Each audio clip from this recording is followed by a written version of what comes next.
এইটার ভিতরে 250 মিলি পানি নেওয়া হয়েছে ভিউয়ার্স। পানির ভিতরে হচ্ছে এই কিটটা দেওয়া হয়েছে, এটা হলো পিএইচ বাফার পাউডার। 250 মিলি সলিউশনে দেওয়া হয়েছে।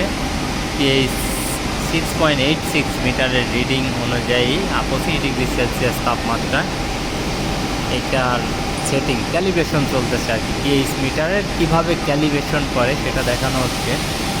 আচ্ছা, এখানে আমি পিছনে স্ক্রু ছিল, এটা আপনাদের ভিডিওতে আসে নাই। ওই স্ক্রু ঘোরায় এটা 6.8 করেছি অলরেডি, এটাও করে ফেলছি 6.8 দুইটা করা হয়েছে।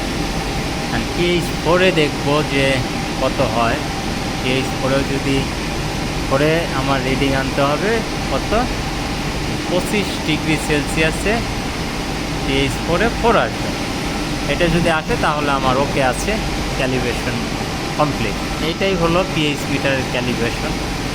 আপনারা যারা পিএইচ মিটার ক্যালিব্রেশন করতে চান, এখানে প্রসেসিং লেখা আছে, ক্যালিব্রেশন প্রসেসিংটা লেখা আছে।